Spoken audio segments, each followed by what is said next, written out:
ఆరోగ్యమే మహాభాగ్యం అన్నారు పెద్దలు. అందుకే మనిషి ఆరోగ్యంగా ఉండాలంటే మంచి ఆహారం తీసుకోవాలి. 3 పూటలా తీసుకునే ఆహారంలో అవయవాలకు మేలు చేసే పోషకాలు ఉండేలా చూసుకోవాలి. లేదంటే అనేక రోగాల బారిన పడి ఆసుపత్రుల చుట్టూ తిరగాల్సి వస్తుంది. అందుకే వీలైనంత వరకు పౌష్టికాహారం తీసుకోవాలని వైద్యులు సూచిస్తారు. అయితే మనిషిని ఆరోగ్యంగా ఉంచడంతో తృణధాన్యాలది కీలక పాత్ర. దురదృష్టకరమైన అంశం ఏంటంటే గడిచిన పుష్కర కాలంగా చిరుధాన్యాల వినియోగం తగ్గిందని నివేదికలు చెబుతున్నాయి. పట్టణీకరణ కారణంగా చాలామంది తృణధాన్యాలను పండించడం మానేశారు. ఫలితంగా చాలామంది పౌష్టికాహారానికి దూరం అవుతున్నారు. దీంతో శారీరక సామర్థ్యాన్ని కోల్పోయి వయసు పైబడక ముందే అనారోగ్యం బారిన పడుతున్నారు. మరి చిరుధాన్యాల వల్ల కలిగే ప్రయోజనాలేంటి? తృణధాన్యాల సాగును పెంచేందుకు ఏం చేయాల్సిన అవసరం ఉంది? తృణధాన్యాల వినియోగం తగ్గిపోవడానికి గల కారణాలేంటి?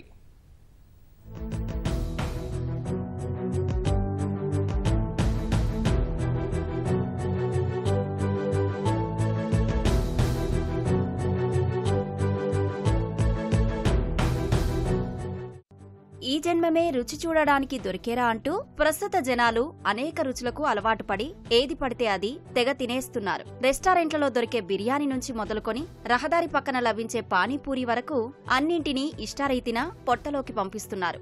మానవ అభిరుచులకు అనుగుణంగా అందుబాటులోకి వచ్చిన పలు ఆహార పదార్థాలు క్రమంగా విస్తృత ఆదరణ పొందాయి. దీంతో biryani, pizza, burger, panipuri, fast food వంటి ఆహారం దొరకని ప్రదేశాలంటూ ఉండవు. పట్టణాలు, నగరాల గురించి ప్రత్యేకంగా చెప్పనవసరం లేదు. ప్రధాన నగరాల్లో అయితే వీధికో రెస్టారెంటు, అడుగడుగునా ఫాస్ట్ ఫుడ్ సెంటర్లు ఉంటాయి. ప్రధాన కూడలలో పానీపూరి బండ్లకు కొదవలేదు. అయితే బంగారం కోసం వెతుక్కుంటూ పోయి వజ్రాన్ని వదిలేసుకున్నట్లు వింత రుచుల కోసం వెతుకులాడే జనాలు ఆరోగ్యానికి ఎంతో మేలు చేసే తృణధాన్యాలను తీసుకోవడం మర్చిపోయారు. ఫలితంగా మనిషిలో పోషకాహారం తగ్గిపోయి లేనిపోని రోగాలు, అనారోగ్య సమస్యలు తెచ్చుకొని ఆసుపత్రి పాలవుతున్నారు.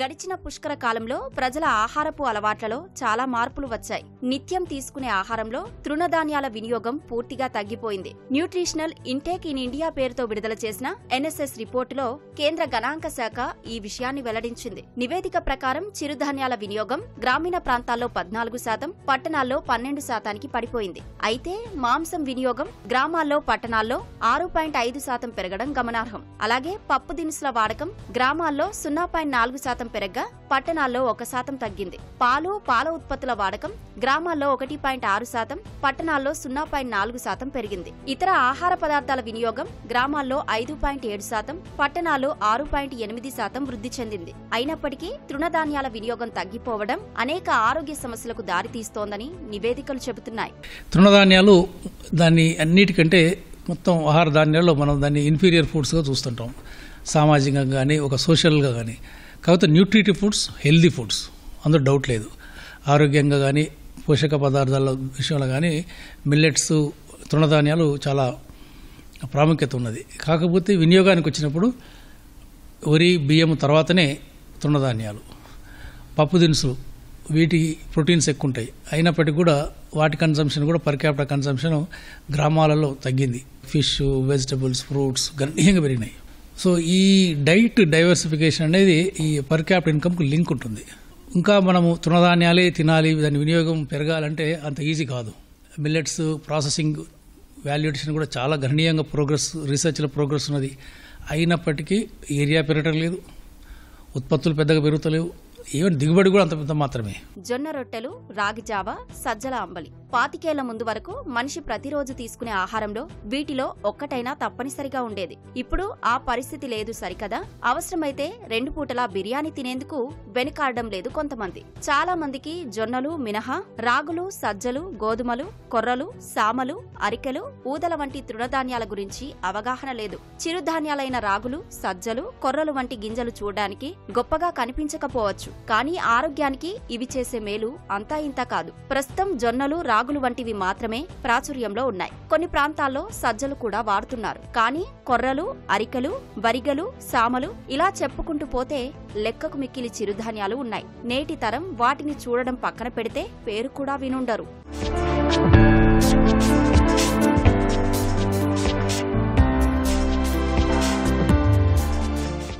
మిల్లెట్స్ వల్ల కలిగే ప్రయోజనాలు ఏంటని ఒకసారి పరిశీలిస్తే చిరుధాన్యాల్లో పిండి పదార్థంతో పాటు ప్రోటీన్లు, పీచు పదార్థం, ఇనుము, కాల్షియం, జింక్ వంటి సూక్ష్మ పోషకాలు పుష్కలంగా ఉంటాయి. చిరుధాన్యాల్లో పొట్టు తీసిన కాస్త కొవ్వు ఉంటుంది. పైగా ఇది మంచి కొవ్వు. దీంతో శరీరానికి అవసరమైన కొవ్వు ఆమ్లాలు లభిస్తాయి. గుండెకు ఎంతో మేలు చేస్తాయి. షుగర్ పేషెంట్లకు ఒక బలం లాంటివి కూడా. పీచు ఎక్కువగా ఉండటం వల్ల బియ్యంతో పోలిస్తే ఇవి నెమ్మదిగా జీర్ణమవుతాయి. కాబట్టి వీటిలోని గ్లూకోజ్ కూడా రక్తంలో కలుస్తుంది. మరో విషయం ఏంటంటే చిరుధాన్యాలతో చేసిన పదార్థాలను నములుతూ తినడానికి కాస్త ఎక్కువ సమయం పడుతుంది. కానీ తీసుకునే ఆహార పరిమాణం తగ్గి ఆలస్యంగా జీర్ణమవుతుంది కాబట్టి తొందరగా ఆకలి వేయదు. ఫలితంగా బరువు తగ్గే అవకాశం ఉందంటున్నారు నిపుణులు. అంతేకాదు మిల్లెట్స్ తినడం వల్ల రక్తంలో కొలెస్ట్రాల్ శాతం అదుపులో ఉంటుంది. శరీరంలో ఆమ్ల స్థాయిలు తగ్గడానికి ఉపయోగపడుతోంది. వీటి వల్ల పోషక విలువలు పెరగడంతో పాటు జీవనశైలి వ్యాధుల బారిన పడకుండా జాగ్రత్త పడొచ్చు. ఒక రకంగా చెప్పాలంటే ఆహారంలో సరిపడ చిరుధాన్యాలు తీసుకోవడం సర్వరోగ నివారణగా చెప్పొచ్చంటున్నారు ఆరోగ్య నిపుణులు. నిజంగా ఆరోగ్యాన్ని ఇచ్చేటువంటి చిరుధాన్యాలు అనేటువంటిది మిల్లెట్స్ అంటాం మనము. రాగులు కావచ్చు, కొర్రలు కావచ్చు, జొన్నలు కావచ్చు, సజ్జలు కావచ్చు, ఆరికలు కావచ్చు, ఇట్లాంటి అన్నిటినీ ప్రజల వినియోగంలోకి రావడం అనేది చాలా కష్టంగా మారుతున్నది. ఎందుకంటే 2 కారణాలు. ఒకటి, అవి సరిగ్గా అందుబాటులో ఉండడం లేదు. చిరుధాన్యాల ఉత్పత్తి చాలా డ్రాస్టిక్ గా పడిపోయింది. 100 ఎకరాల్లో మాత్రమే ఉన్నట్టు వ్యవసాయ శాఖ నివేదికలు చెప్తూ ఉన్నాయి.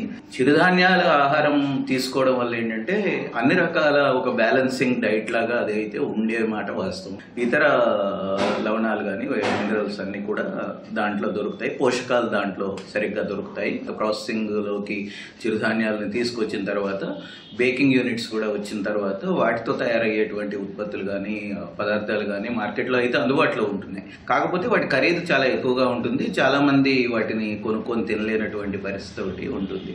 చిరుధాన్యాల వినియోగం తగ్గిపోవడానికి అనేక కారణాలు ఉన్నాయి. వ్యవసాయదారులు చిరుధాన్యాలను సాగు చేయకపోవడం ప్రధాన కారణంగా చెప్పొచ్చు. గడిచిన దశాబ్ద కాలంగా చిరుధాన్యాల ఉత్పత్తి మందకొడిగా సాగుతోంది. ఎందుకంటే అవి ఎప్పుడూ వాణిజ్య పంటలుగా గుర్తింపు పొందలేదు. వీటికి తోడు వాతావరణ పరిస్థితులు, పెట్టుబడి, మార్కెట్ సదుపాయం వంటివి చిరుధాన్యాల పంటలకు సరిగ్గా లేకపోవడంతో చాలా మంది రైతులు మిల్లెట్స్ వేసేందుకు ఆసక్తి చూపట్లేదు. దేశంలో మొత్తం ఆహార ధాన్యాల ఉత్పత్తి 200 మిలియన్ టన్నులు కాగా అందులో చిరుధాన్యాల ఉత్పత్తి 20 మిలియన్ టన్నుల కంటే తక్కువగా ఉండడం ఆందోళన కలిగిస్తోంది. చిరుధాన్యాలకు ప్రస్తుత నికర రాబడి హెక్టారుకు దాదాపు 10,000 రూపాయలు మాత్రమే. వ్యవసాయ వ్యయాలు, ధరల కమిషన్ గణాంకాలను అనుసరించి ఇతర ఆహార ధాన్యాల ద్వారా వచ్చే ఆదాయం కంటే చిరుధాన్యాలపై వచ్చే ఆదాయం తక్కువ. 2011-15 సంవత్సరాలలో వరికి వెచ్చించిన ఖర్చు కంటే వచ్చిన ఆదాయం 224%, గోధుమలకు 304% కాగా చిరుధాన్యాలకు 100% ఉంది. కాబట్టి చిరుధాన్యాల ఉత్పత్తి లేక వినియోగం తగ్గుతోందని నివేదికలు చెబుతున్నాయి. ఒకప్పుడు పండించే వాళ్ళు ఎక్కువ, రైతులు ఎక్కువ మన దేశంలో. సో రైతులు ఈ తృణధాన్యాలను పండించేవారు, ఇంట్లో ఆడవారు వండి ఇచ్చేవారు. అటు పండి ఇచ్చే మగవాళ్ళు కరువయ్యారు, ఇటు వండే ఆడవాళ్ళు కరువయ్యారు. ఇది ఇద్దరి బాధ్యత అని మనమంతా గమనించాలి. ఇది అధిగమించాలి అంటే ప్రభుత్వాలు మళ్ళీ రేషన్ షాపుల్లో, కిరాణా షాపుల్లో తృణధాన్యాలను అందించడం మొదలుపెట్టాలి. అలాగే మన ఆహారంలో ప్రతిరోజు కనీసం ఒక్కసారైనా సరే మనం చిరుధాన్యాలని మన ఆహారంలోకి చేర్చుకోవాలి. ఒక పూటైనా మనం చిరుధాన్యాలను తినాలి. అలాగే వీటిని నానబెట్టడం, వీటిని సరిగ్గా తయారు చేసుకోవడం అనేది ఒక ప్రక్రియ. ఆ ప్రక్రియ తెలియకుండా కూడా చాలా మంది ఇబ్బంది పడుతున్నారు. ఆ ప్రక్రియల్ని మాత్రం తెలుసుకుంటే ఇది చాలా సులభతరమైన పని. గతంలో రైతులు తృణధాన్యాలను పండించేవారు, వాటినే ఆహారంగా తీసుకునేవారు. దీంతో వారు ఆరోగ్యంగా, దృఢంగా ఉండేవారు. కాలక్రమంలో బియ్యం, గోధుమలు వాటి స్థానాన్ని ఆక్రమించాయి. ప్రస్తుతం చిరుధాన్యాలను ఆహారాలుగా వినియోగించేందుకు అనువైన ప్రక్రియలు పెద్దగా అందుబాటులో లేవు. గోధుమ పిండితో చపాతీలు ఎంత తేలిగ్గా చేయగలుగుతారో అంత సులువుగా మిల్లెట్స్ తో వంటకాలు చేయడంపై నేటి తరానికి సరైన అవగాహన లేదు. తృణధాన్యాలతో ఉపయోగం ఉందని తెలిసినా వాటిని సులువుగా చేసుకోలేక పక్కన పెడుతున్నారు. అయితే మిల్లెట్స్ తో భిన్న రూపాల్లో రుచికరమైన ఆహార పదార్థాలను అందుబాటులోకి తీసుకొచ్చేందుకు కొన్ని ప్రయత్నాలు జరుగుతున్నాయి. ముఖ్యంగా కరోనా రాకతో చిరుధాన్యాల వినియోగం కాస్త మెరుగైందని అనేక పరిశోధనలు చెబుతున్నాయి.